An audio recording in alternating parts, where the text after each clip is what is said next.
The cabin lights dimmed to a soft amber as United Flight 247 from Chicago O'Hare to Los Angeles leveled off at 35,000 feet. Outside, the Midwest slid away beneath a quilt of cornfields and sodium-lit interstates. Inside, the recycled air tasted faintly of burnt coffee and someone's microwaved lasagna. Emily Harper, seat 12A, pressed her forehead to the cold oval window and tried to breathe through the panic that had started the moment the wheels left the tarmac. Her pulse thudded in her ears louder than the engines. She had promised herself she would not cry in front of strangers, but the promise was already cracking. Mark Harper, 12B, aisle, felt the tremor in his wife's hand before he saw the color drain from her face.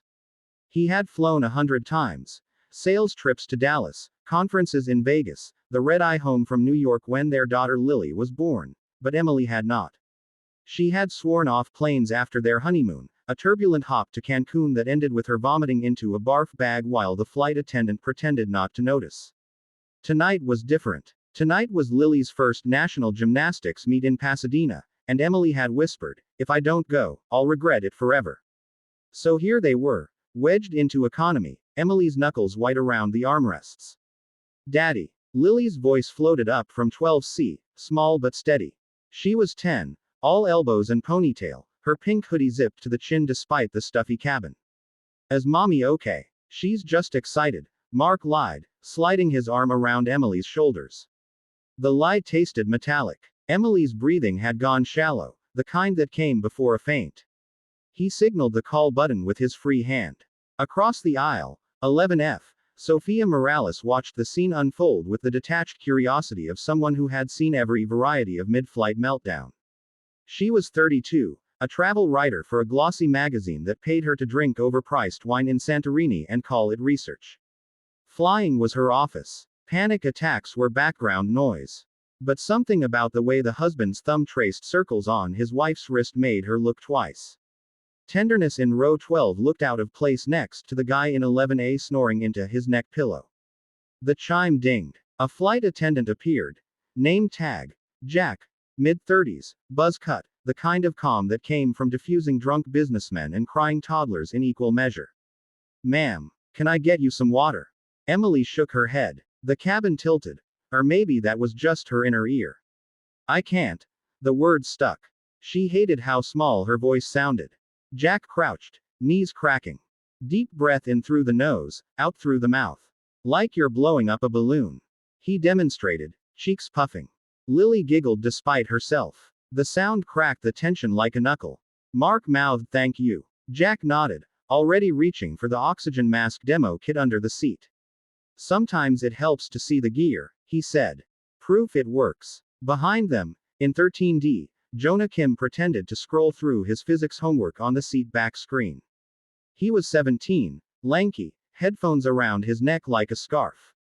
His mom had made him promise to text the second they landed. Korean moms and their rituals, but the Wi-Fi was spotty above Nebraska. He glanced at the woman in white, the one clutching her husband like he was the only solid thing in a tilting world, and felt a pang he couldn't name. His own mom had cried the first time he flew alone to Seoul to visit Halmioni. He had been 12, terrified, pretending to sleep so the tears wouldn't show. Sofia unbuckled. She told herself it was professional interest. Human drama made good copy, but the truth was simpler. She had once hyperventilated in a prop plane over the Amazon. Convinced the jungle below would swallow her whole. A stranger had handed her a peppermint and said, "Taste keeps you in your body." The memory tasted like wintergreen. She leaned across the aisle. "Excuse me." Her voice carried the faint lilt of Miami. "I have something that might help." From her tote she produced a tiny tin. "Peppermint oil. Roll it on your wrists. Grounds you." Emily blinked up at her, eyes glassy. "I don't want to bother." "It's no bother." Sofia unscrewed the cap. The scent cut through the cabin's staleness like a blade. Emily inhaled, shoulders dropping a fraction. Mark took the tin, rolled a dot onto Emily's pulse points. "There. Better." Emily managed a nod. The cabin lights flickered. "Turbulence ahead," the captain announced. "Routine chop over the Rockies." Seat belt signs dinged on. Lily clutched her stuffed giraffe, Mr. Neck, to her chest. Jack returned with a paper cup of ginger ale, no ice. "Sip slowly. Sugar helps." He glanced at Sofia. Nice assist. Team effort, she said, sliding back into her seat. But she didn't buckle yet. Instead, she watched Lily lean over her mother's lap, small hand on Emily's knee. Mommy, remember when I fell off the beam at regionals? Lily's voice was soft, meant only for them, but sound carried in the recycled air. Coach said falling is just flying for a second. You caught me then. Daddy and I will catch you now. Emily's laugh came out wet. When did you get so wise? PBS kids, Lily said solemnly. Mark snorted. Even Jonah cracked a smile. The plane dipped. Trays rattled. A baby 2 rows back wailed. Emily's grip tightened, but the peppermint lingered, cool against her skin. She focused on it, on Lily's warm weight, on Mark's steady heartbeat under her ear. Sofia finally sat, but she angled her phone to catch the scene without being obvious. Not for the magazine. Some moments were too private for bylines. She typed a note instead. Fear is contagious, but so is kindness. Row 12, UA 247. Halfway over Colorado, the turbulence eased. The captain's voice returned, smooth as bourbon. Folks, we're through the worst. Skies clearing toward the coast. The cabin exhaled collectively. Emily's eyes fluttered open. I think I'm okay. Mark kissed her temple. Told you. Team Harper. Lily unbuckled. Against regulations, but Jack pretended not to notice, and crawled into her mother's lap. The three of them fit awkwardly in the narrow seat, a tangle of limbs and love. Jonah snapped a photo with his phone, no flash, then immediately deleted it. Some things weren't for Instagram. Sofia offered Emily a spare neck pillow shaped like a flamingo. Souvenir from Key West. Keeps the nightmares away. Emily took it, bemused. Thank you. All of you. Jack passed by again, collecting cups. Landing in 90 minutes. LAX is balmy 72 degrees. He winked at Lily. Perfect for cartwheels. Lily beamed. I'm going to stick my vault. The cabin settled into the hush that precedes descent. Seat backs upright, tray tables stowed. Outside, the Rockies gave way to the Mojave's dark sprawl, then the jeweled grid of greater Los Angeles. Emily watched the lights approach, no longer clutching the armrests.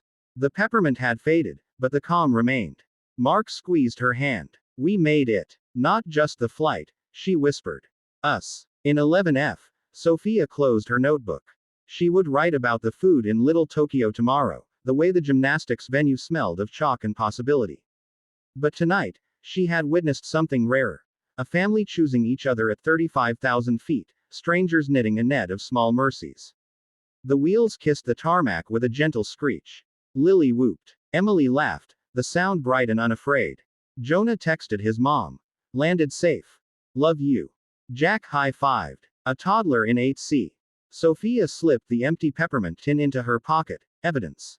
As they taxied to the gate, the cabin lights brightened. Passengers stirred, reaching for bags, for normalcy. But in row 12, Emily stood first, legs steady. She turned to Sofia. What's your name? Sofia. I'm Emily. This is Mark. Lily. She hesitated. If you're ever in Pasadena, dinner's on us. Least we can do. Sofia smiled. I'll hold you to it. They filed out into the jet bridge, the California night warm and smelling of jet fuel and orange blossoms. Lily skipped ahead, Mr. Neck dangling by one leg. Mark carried the bags. Emily walked between them, flamingo pillow tucked under her arm like a trophy. Behind them, the plane emptied, ready for its next load of stories. But row 12 would remember. The way fear had boarded in Chicago and disembarked in Los Angeles, lighter, transformed by peppermint and ginger ale, by a child's logic and a stranger's kindness. At baggage claim, Lily spotted the first palm tree through the glass and gasped. It's like a drive. Seuss book. Emily laughed until tears, happy ones, pricked her eyes. Mark slung an arm around her shoulders. Sofia watched from the carousel, smiling at nothing in particular. Outside, the California sky stretched wide and star-flecked. They had 90 minutes to the hotel, then morning practice, then the meet. But for now, they stood on American soil, breathing the same air, carrying the same quiet triumph. They had flown, and they had not fallen. Somewhere above the terminal, United 247 powered down, its belly full of empty cups and crumpled blankets, the faint ghost of peppermint lingering in seat 12A. The plane would fly again tomorrow, carrying new fears, new mercies. But tonight, it had delivered one family intact, one writer changed, one flight attendant reminded why he still loved the job after 12 years. And in the parking garage, Emily Harper rolled down the rental car window, let the warm wind whip her hair, and whispered to the night, "We did it." The words tasted like freedom, like ginger ale, like home.